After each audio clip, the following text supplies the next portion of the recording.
Most people aren't living bad lives, but they're living small ones.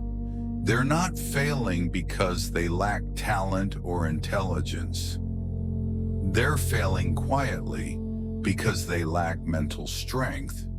And in today's world, that's a silent epidemic. Think about it. We live in a time where everything is designed for comfort. We scroll through social media and compare our lives to perfectly curated snapshots. We feel envy, then guilt. We chase convenience, but somehow feel more exhausted than ever. We avoid pain, yet we wake up every day carrying a different kind of suffering, the slow burn of dissatisfaction. And here's the truth. This isn't new. Thousands of years ago, the Stoics already understood this trap. They knew the battle was never about controlling the outside world, because that's a fight you can't win. It was always about mastering the mind, training yourself to stay calm, clear, and strong, no matter what storms hit. In this episode, we're going to break down what that really means for you today.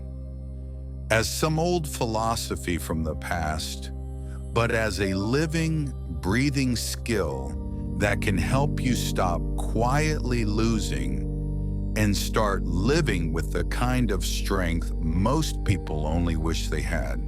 The first, befriend discomfort. Let it sharpen you. Life's challenges aren't punishments. They're training grounds. By stepping willingly into small difficulties like waking early, holding tough conversations, or taking cold showers, you prepare your spirit for the storms that truly matter. You know, we live in a world where comfort is always just one click away. Groceries delivered in hours, entertainment streaming instantly, climate control at the touch of a button. But here's the thing. The more comfortable we make our lives, the softer we become. And when life throws a real storm our way, comfort won't save us. Resilience will. Think about the last time something unexpected hit you. Maybe it was a job loss, a sudden health scare, or a relationship falling apart. In that moment, you don't get to order strength from Amazon Prime. You either have it because you've trained it, or you don't. That's why I want you to start seeing discomfort not as the enemy, but as a friend. The kind of tough friend who pushes you to be better. Every small challenge you choose to face, whether it's taking a cold shower, eating a simple meal instead of fast food, or having that difficult conversation you've been avoiding, is like putting another brick in the fortress of your mental strength. The truth is, life will test you. Maybe not today, maybe not tomorrow, but eventually. And when that moment comes, you'll be grateful for every ounce of discomfort you chose to embrace. Because those moments are not just preparing you to survive, they're preparing you to thrive. The second, master emotions instead of serving them. Anger, fear, or envy will own you if you don't own them first. Pause, notice, and respond with clarity, because freedom begins the moment you stop being a slave to impulses. Imagine standing in the middle of an ancient Roman battlefield. The air is thick with dust and the sound of swords clashing. In the chaos, there's a general, calm, unshaken, giving orders with a steady voice. That general was Marcus Aurelius, the Roman emperor and a philosopher. History tells us he faced wars, plagues, and betrayal, Yet he refused to be ruled by anger or fear. He understood something most of us forget. If your emotions control you, you're their slave. Think about our own lives today. We may not be on a battlefield with swords, but we fight different wars. A heated argument with a partner, a frustrating coworker, an online comment that hits the wrong nerve. And how often do we let that flash of emotion dictate our actions? One angry text, one impulsive decision, and we regret it instantly. The Stoics had a simple but powerful rule. Don't react immediately. First observe. Understand what's happening inside you. Then respond with intention, not impulse. Because when you pause, you take back control. You stop being a puppet pulled by the strings of anger, fear, or pride, and you start acting from clarity and strength. In this episode, we'll explore how mastering this one skill, not letting emotions drive the wheel, can change the way you lead, work, and live. It's not about suppressing feelings, but about steering them so they serve you instead of sabotage you. The third, stop bargaining with fairness. The world was never built to guarantee justice. Instead of demanding it, build the strength to endure what isn't fair and the wisdom to act with dignity anyway. Let me tell you a story. A young man works for years at a company, giving everything he has. Late nights, early mornings, missing family dinners, all because he believes hard work will eventually pay off. But when the promotion comes, it's given to someone else, someone with connections, not experience. He feels crushed, betrayed, angry, because deep down he believed life was supposed to be fair. But here's the truth most of us don't want to hear. Life was never designed to be fair. Nature isn't fair. Business isn't fair. People aren't always fair. And when we expect fairness, we set ourselves up for heartbreak. The Stoics knew this 2,000 years ago.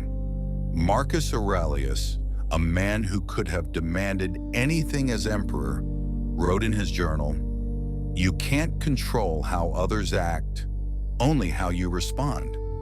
That's the core. Stop waiting for fairness. Start building strength to face unfairness. Think about it.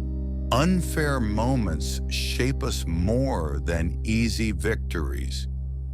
Losing a job unfairly may push you to start the business you always dreamed of.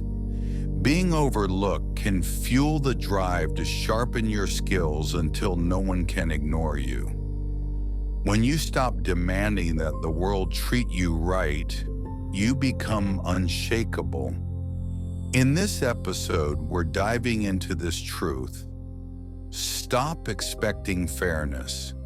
Because the sooner you release that burden, the faster you can build a mind strong enough to thrive no matter how unfair the world gets. The fourth, guard the circle of control. Your mind, your choices, your actions, that's your fortress. Protect it fiercely and release everything beyond it, because carrying the uncontrollable is how people break themselves. Imagine this. You're sitting in traffic, late for work, and the cars in front of you aren't moving. Your heart starts racing, frustration builds, maybe you slam the steering wheel. But here's the truth. No matter how angry you get, those cars won't move any faster. And yet so many of us live like this every single day. Pouring energy into things we cannot control. We can't control traffic. We can't control the weather. We can't control what our boss or neighbor says about us. But what we can always control, our thoughts, our choices, our actions, and our reactions. That's where real power begins. Let me give you a story. During World War II, Admiral James Stockdale was captured and held as a prisoner of war for 7 years. He was tortured, isolated, stripped of freedom. But he later said what saved him was focusing only on what he could control: his attitude, his discipline, his will. He couldn't change the prison, but he could control the man he became inside it. That mindset not only helped him survive, it helped him lead others through the darkest conditions imaginable. And isn't that the same lesson for us? The world will always throw chaos our way. Layoffs, breakups, disappointments, unfairness. But when we stop wasting energy on the things we can't control and pour it into the things we can, life shifts. We feel stronger. We feel lighter. We stop being victims of the world and start becoming authors of our own story. In this episode, we're diving into that shift, focusing on what you can control, letting go of the rest. It sounds simple, but it's the difference between living powerless and living free. The fifth, choose struggle before it chooses you. Discomfort is unavoidable, but when you practice it on your own terms, you grow unshakable. Fast by choice, wake before dawn, deny luxury, not for punishment, but for freedom. Let me ask you something.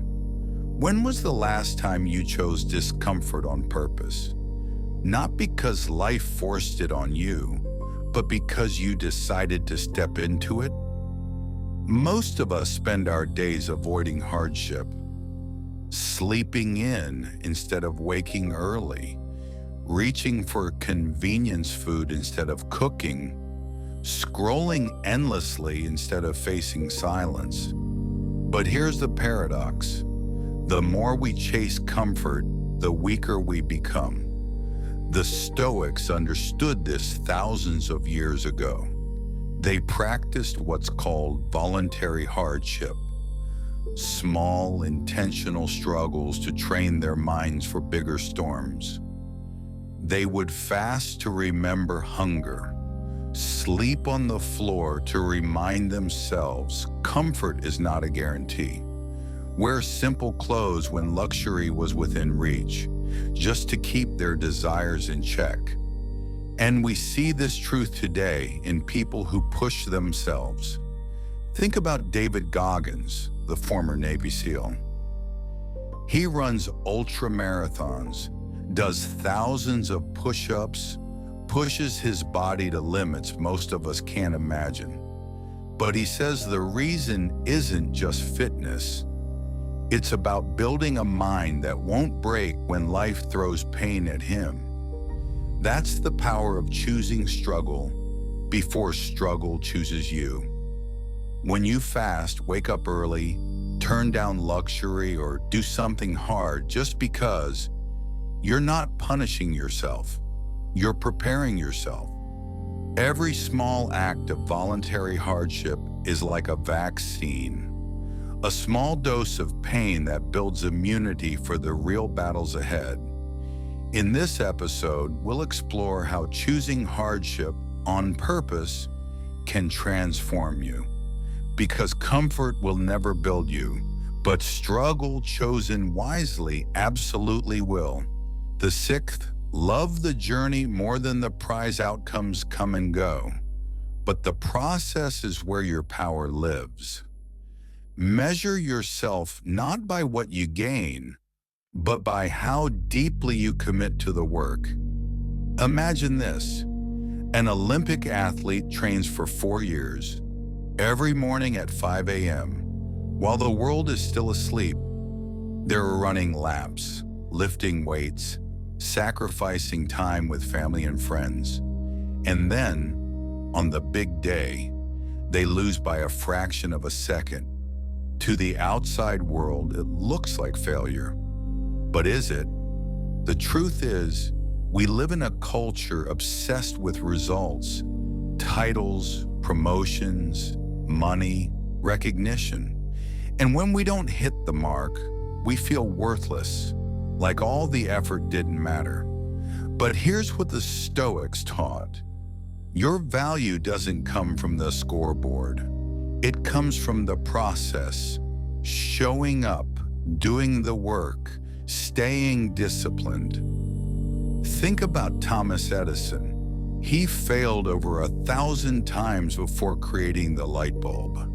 If he had tied his self-worth to results, he would have quit after the 10th attempt. But he didn't. He fell in love with the process of experimenting, learning, adjusting. And because of that, the light eventually came. When we detach ourselves from outcomes, we find freedom. Suddenly, failure isn't shameful. It's part of the training. Success isn't the only reward. The discipline itself is. You wake up, you do the work, and whether the world claps or not, you've already won. In this episode, we'll explore what it really means to fall in love with the process and why shifting your focus from results to discipline might be the most powerful change you ever make. The seventh, carry death as your reminder to live fully. Time is slipping through your fingers, and death is closer than you think. Let this truth make you bold enough to stop waiting and urgent enough to live with purpose. Picture this. Steve Jobs once said, "Remembering that you are going to die is the best way I know to avoid the trap of thinking you have something to lose." And he lived that way, aware that time is limited. That awareness didn't make him hopeless. It made him bold. The truth is, most of us live as if we'll be here forever. We put off dreams, delay tough conversations, tell ourselves we'll start someday. But someday often never comes. Life gets busy, and before we know it, years slip away. The Stoics had a phrase for this: memento mori. Remember you must die, not to scare us, but to sharpen us. If you remember your time is short, you stop wasting it on things that don't matter. You stop living on autopilot. You start choosing with urgency. Think about people who've had a near-death experience. Many of them say the same thing. Suddenly, what really matters becomes clear. It's not the arguments, the status symbols, or the endless scrolling on a phone. It's love, purpose, and the work that leaves a mark. So here's the question. If you knew your time was shorter than you thought, maybe a year, a month, or even just a week, what would you do differently? Would you still postpone? Or would you finally live with urgency and purpose? In this episode, we'll dive into the power of remembering mortality, not as a dark thought, but as the spark that pushes us to live fully, love deeply, and act boldly before our time runs out. The eighth, fight for virtue, not applause. A true warrior doesn't need an audience. Live by principles even when no one's watching, because honor isn't given, it's earned in silence. Imagine this. A soldier goes to battle not for medals, not for applause, but because he knows it's the right thing to do. That's what it means to live with integrity, to fight for virtue even when no one is watching. In our world today, it's so easy to get caught up in the likes, the promotions, the recognition. Social media trains us to chase approval, while workplaces often reward performance over principle. But here's the truth. Applause fades. Integrity doesn't. Think about people you truly respect. Not just admire for their success, but respect deeply. Chances are it's not because of their money or fame, it's because they stood by their values when it was hardest. There's a powerful story from history. Marcus Aurelius, one of Rome's greatest emperors, had immense power. He could have ruled for personal gain. Instead, he chose to lead with discipline, humility, and a deep sense of duty. Even when no one was there to clap, he lived by principle. Here's the challenge for us. What do you stand for when no one's watching? When there's no praise, no recognition, just you and your conscience, do you still choose the right thing? That's where true strength lives. In this episode, we'll talk about why living for virtue, not applause, might be the most radical and freeing choice you can make in today's world. Let's be honest. Stoicism doesn't promise you an easy life.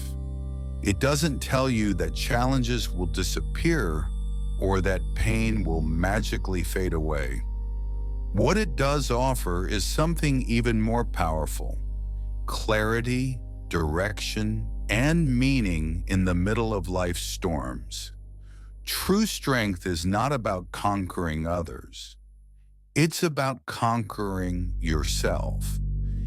It's the ability to keep your word when it would be easier to break it, to face your fears when every instinct tells you to run, to choose what is right, not what is convenient.